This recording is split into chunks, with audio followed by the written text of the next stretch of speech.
So this is the second episode in my tarot journal. My name is not really, see, I can't even remember, it's so fake. Gurley Vines, that's what you're going to call me. YouTube, I go by Gurley Vines, like G-U-R-L-E-Y, that's how you spell it. I think it's a name that you probably hear in the South. I don't know, I've never heard it anywhere else. I'm not going to even give any indication of where I live. I am so wary and paranoid about YouTube. I don't even know why I'm doing this. I just feel compelled to talk to myself while being recorded and share insights that I have on the fly from 2 tarot cards that I draw on a daily basis.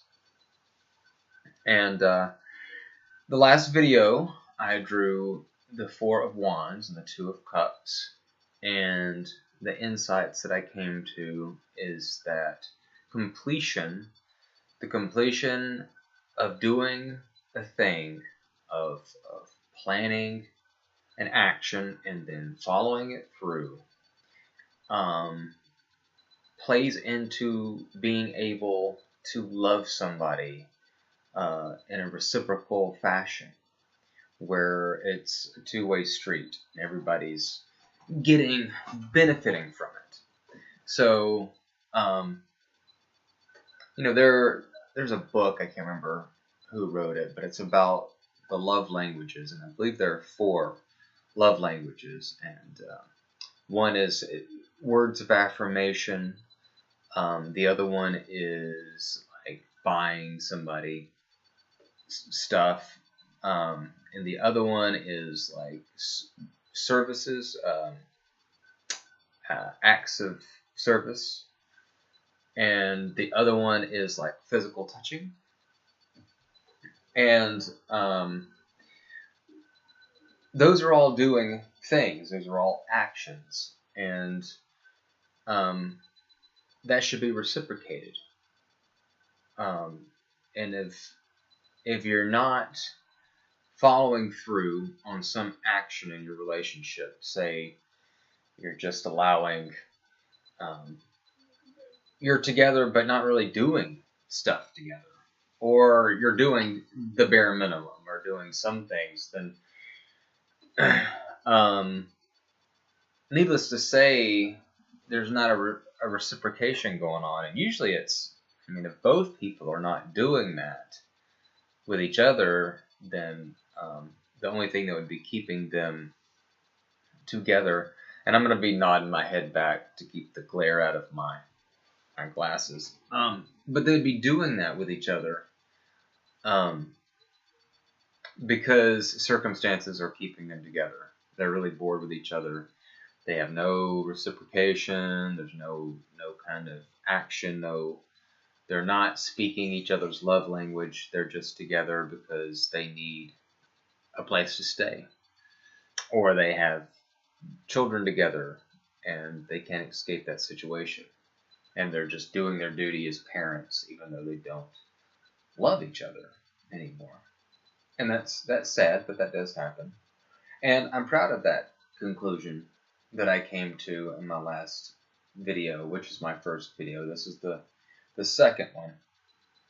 And I thought about erasing the last video because my speech patterns are sometimes erratic. Sometimes I don't always finish a thought. Or I also notice that my accent sometimes hinders me from saying words fully to where you can really understand them through the speakers of your computer. There are times I wondered, I missed a word. Like, where was I going with that train of thought? And even just the way I said thought just now, I need to really improve upon that. And I think that this is a good exercise for my speaking ability and conveying an idea. to people in general. And this whole show is mostly an exercise for myself. I mean, I'm putting it on YouTube, as I said, because I believe that if you're on YouTube, you want to be liked and you want people to watch your stuff and you want an audience. But I'm doing it as kind of a spiritual exploration thing. It's kind of a little mind game I'm playing with myself to see, if to see what I come up with and to see if it resonates with anybody. I think that astrology and tarot and all these different forms of mysticism outside of conventional religion, I think they're making a comeback. I think astrology has always kind of been a thing, but because of social media, people are starting to find their tribes that they probably weren't able to find before in these little niche interests like astrology. And by the way, I'm a Gemini, so that's my reason for being scatterbrained. That's probably another reason why I enjoy talking and hearing myself talk so much, due to that mercurial aspect. I am on the cusp of Taurus. I think that's in my Mercury is in Taurus. That kind of weighs my tongue down a little bit. Yeah, Moon's in Pisces. Neither here nor there, I guess, for these videos, but there's there you go. Well, I'm gonna get this show on the road. We're almost at the 7-minute mark. I'm going to shuffle these cards. This is the Thoth Tarot deck. It's the deck that I used last time. I said that in the future, I don't know what form or shape that these types of videos will take in the future. Maybe I'll get an actual camera instead of using my shitty webcam to record this. Maybe I'll add some graphics. It's just kind of a project in the making. I'm always going to try to improve what I'm doing. And I actually thought about putting more thought into this before I started this today, but I wanted to go ahead and get this out of the way today because I have a full day of things I need to do, including catching up on sleep, because I work at night, and so I have to sleep during the day. But I also have to do a lot of stuff during the day because that's when things are open to do things. So I am going to flip these cards, shuffle them, and fill them with randomness. Make sure I shuffle all of the last dropped a card. It sort of popped out of the deck. A lot of times I'll look at a card if it falls on the ground, but I don't. For the purposes of this video, I'm just going to keep shuffling and get some more randomness in there. Make sure all the cards from the reading that I had before all mixed up and there's no trace of that, so there's more of a chance of a more authentic. If the universe is actually speaking through these cards, it gives it more of a chance to voice itself. Although arguably, if I'm in a mood to just sort of to halfway shuffle this deck, and then I pulled 2 cards, then it's still going to be kind of random. I would still be getting different cards, and even if I got the same cards as I did yesterday, then I would still use those cards and then just add to my understanding, or what I think I know about these cards, and what I think I know about life in general. I mean, this is kind of an exploration of what I think I know about life and myself. So I'm shuffling. There's no sleight of hand here, no preparation. Just shuffling this deck. Getting it all mixed up and crazy. Okay, what's the first card? Oh, wow. The Knight of Cups. Terrence Malick, he directed Badlands. I think he wrote it too. With Martin Sheen and Sissy Spacek. He directed a movie called The Tree of Life recently that had Brad Pitt in it. Excuse me. And he also directed a movie called The Knight of Cups, based on this card. I believe it's from the Thoth Tarot deck. And the Knight of Cups is on the cusp of Aquarius and Pisces. He is a romantic sort of fellow, very poetic, courts the ladies, but also can be seen as unreliable in the sense that he's very idealistic.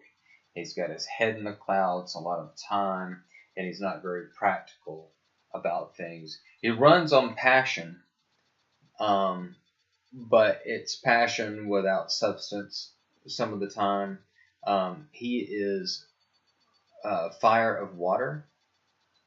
The knights are fire, and the cups are water. And this means, with those two opposing elements mixed together, this means that he can be very combustible and burn out rather quickly on any idea that he has, including ideas he has about love or relationships. I never saw the movie Knight of Cups by Terrence Malick, which had Christian Bale in there, and I believe he was the Knight of Cups. And what I understand about his character is that he was... Oh my god, I'm so tired. I'm so sorry. What I understand about his character is that he was, I think, a writer who suddenly falls into fame and fortune and doesn't really know how to keep himself away from debauchery and keep himself out of trouble with his newfound fame. I believe he's a writer. I've never seen the movie. And he sort of falls down this rabbit hole of celebrity. And from what I saw of the trailer, it eventually erodes his sense of morality and then his sense of self by sort of having everything at his disposal. And when you have everything at your disposal, you tend to dispose of things rather easily. Now, I'm drawing a lot of negative connotations to this card, but I shouldn't, because my wife is pregnant, and on her due date, she is expected to have a child around the time that would be represented by this card, which would be on the cusp of Pisces and Aquarius. So our child, whether it's male or female, and by drawing, and I've actually drawn this card when asking about this child that is due to be born on that date, and so that would imply that it would be a boy, and I would want to hone and make the most of his talents that come with this kind of card. Now, this type of person is, let me turn this off here. Excuse me. So this type of person can be very artistic. They can be a great writer because they have all of this passion and emotion that, that compels them to be expressive. And I would want to utilize, I would not utilize, I would want to hone and nurture those traits in my child. I would want to nurture a lot of other traits. I mean, not everybody that is born during this time is all, they're not all going to be the same. So I am a skeptic when it comes to tarot and anything supernatural. I am a skeptic. I don't fully believe in really any of this stuff. But I do believe that the mind is a crazy thing that can create some really fantastical illusions that can be beneficial. They can also be delusional. And this guy can be delusional because he does get wrapped up in his own fantasies. Now let me put it a little bit closer because it's so grainy. You see he's riding a mighty white horse, a white steed, and he's lifting a grail with the crab of Cancer to the heavens. And there's a peacock here. I believe this peacock symbolizes his vanity and his tendency to put on a show that may seem shallow. He may run a bit shallow. And the cups tend to be deeper, but because he is fire of water, it sort of causes his depths to dissipate rather quickly. This type of character, because they feel things, have such a volatile emotional state, they do tend to turn to drugs. But that's just based on what I've read. My dad was also one of these, and he definitely did turn to drugs. Whether he was a romantic person or not, he wrote poetry. So, I mean, if anybody writes poetry, they have to have some romance about them in a romantic worldview. And he was liberal, too. So, he wasn't the best person, but I believe at one point in time he had the kind of ideals where he hoped people would do the right thing and cooperate and be liberal in the sense that they want everybody to have liberty. You know, they don't believe that only certain groups deserve it. Because as my favorite YouTube philosopher in Mendham would say, that deserve has nothing to do with it. We live in a mechanical, deterministic universe, and whether somebody succeeds or fails is largely outside of their control, and it is really not based so much on merit and what a person does. I mean, there's kind of a sense of merit in the world, but by and large, it's based on luck. And this type of character, I believe, because they tend to lack the substance and the know-how, and they focus a lot of time on basically impressing women, which there's nothing wrong with that, but they would need a little bit of luck, you know. They need to be being good looking, I think, would be very helpful. It's always helpful in any circumstance to be a good looking person in order to get ahead. Alright, so enough about this card. I'm going to draw the next card, and then I'll describe it, and then I'll put the two together and see why did I get these two cards. Two of Swords. Two of Swords. You have the Knight of Cups, and then you have the Two of Swords. Two of Swords is entitled Peace. And I know you cannot see that because of the glare and the grain. The Two of Swords corresponds to the moon in Libra, and Libra is the scales, and it deals with justice and a sense of justice.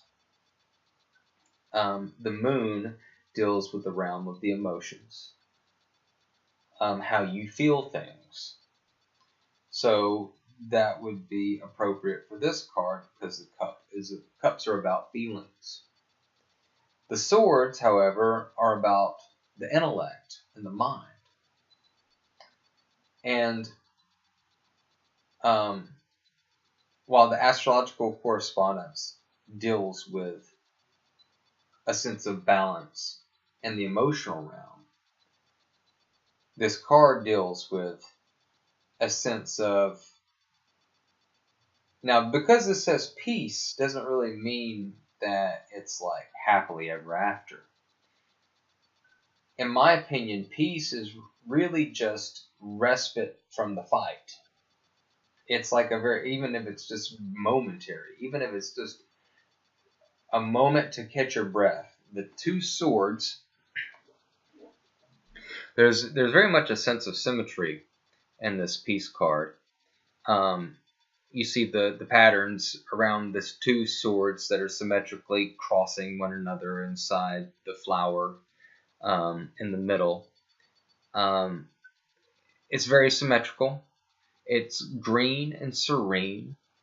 It's not very busy. It's not a very busy card.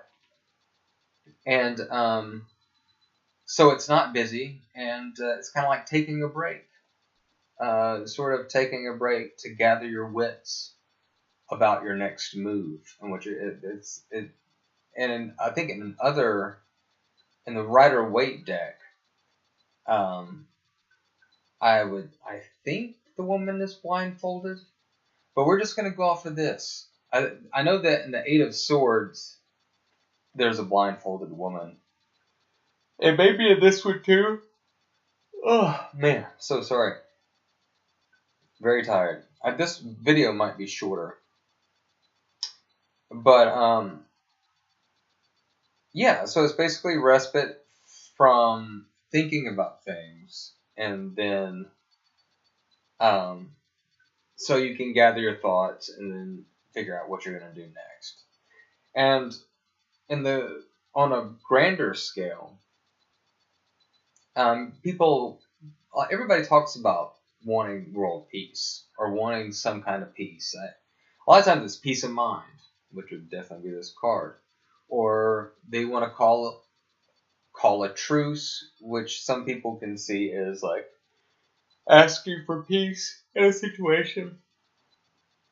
But a lot of times when you look at the wills among people that have a conflict which would require the need for respite at some point, unless they just battle it to the death or battle it to whatever ugly end it leads to.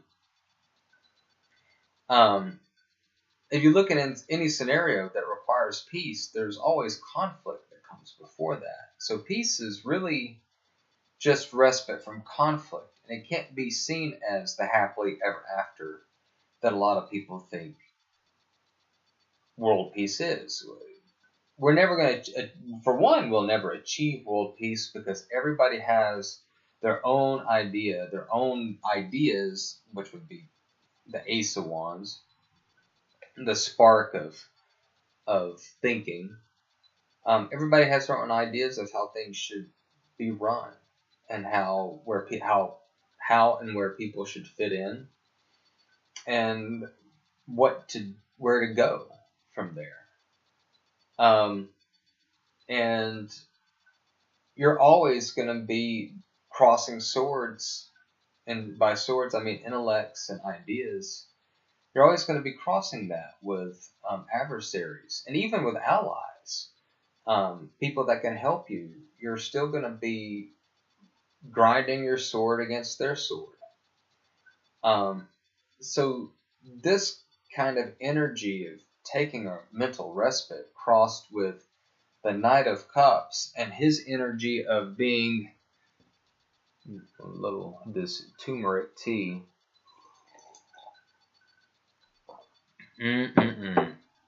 Nice obnoxious slurp for you to make fun of in the comments. Please make fun of me in the comments, because my last video got zero anything. I got no attention.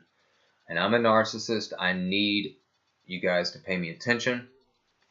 Okay? So get on it. So this card crossed with taking a mental respite from a conflict, crossed with a person who tends to entertain ideals to the point of delusion, and then getting so worked up over those ideals that they have a tendency to also burn out. But on the upside of that, these people can be greatly humanitarian. What I see, and also upholding a grail, like upholding values. It can be really hard to uphold values and morals.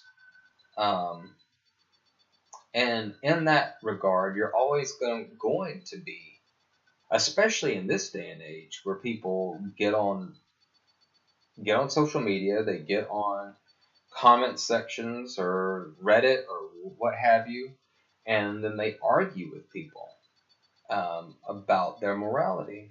And in this day and age, it's always good to withdraw and call for peace, at least your own peace of mind, in order to reflect on what it is you really want to get out of that kind of confrontation with somebody. And maybe you need to reevaluate your own ideals and see how they fit into the bigger picture. Or maybe you don't. Maybe your ideals are so good, and if the world just came around to your point of view, then the world would be a better place. But either way, you can't be crossing swords with people for such an extended amount of time that your mind, that you break down from it, which can happen if you don't eventually get your way. And and in terms of having ideals, you're never going to really get your way. You're just going to you may find some people that agree with you. You may find some scenarios that really cater to your sense of how things should be. But a lot of times you're still going to meet people in those situations that don't fully agree with how you do things. And that can cause mental uneasiness.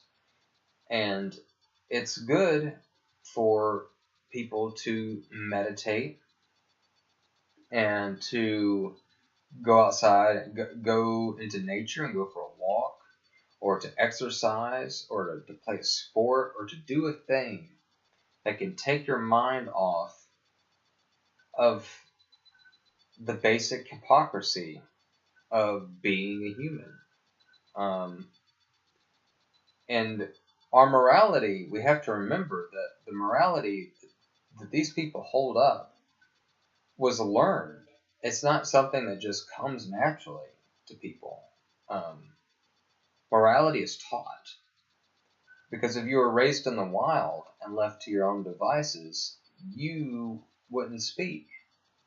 And if you don't have a language in order to assign values to, you're going to have a hell of a time thinking of what right and wrong is, outside of, I don't want to get hurt. And as my favorite pessimistic philosopher Inmundum would say, getting hurt is what makes morality, because morality is basically protecting you from the hurt that can be done to you. And so, and how these cards, in summation, I'm getting so tired, so I'm just going to wrap this up. In summation, how these two cards fit together is that it's okay to have ideals and and to have a utopian idea of how the world works. But you don't need to get lost in your ideals to the extent that you forget that other people have their own ideas of how the world should be. And sometimes you might be outnumbered. Sometimes you might be in a situation where you have to negotiate with somebody in order to get something else that you want that is outside of ideals, that has more to do with your present reality and the needs of right now. A lot of times it's like having a job, or getting a good night's rest. And if you want to get a good night's rest, it is always good to have a peace of mind, as opposed to another swords card like the Eight of Swords, which is interference, which is all these interfering thoughts, or the Nine of Swords, which is cruelty, which is basically anxiety eating you alive while you lie in bed awake at night. But may peace be with you as you strive for the ideals that you believe in. This is Gurley Vines signing off. It has been a pleasure talking with you, YouTube. I'm going to finish drinking my turmeric tea, and then I'm going to go to bed.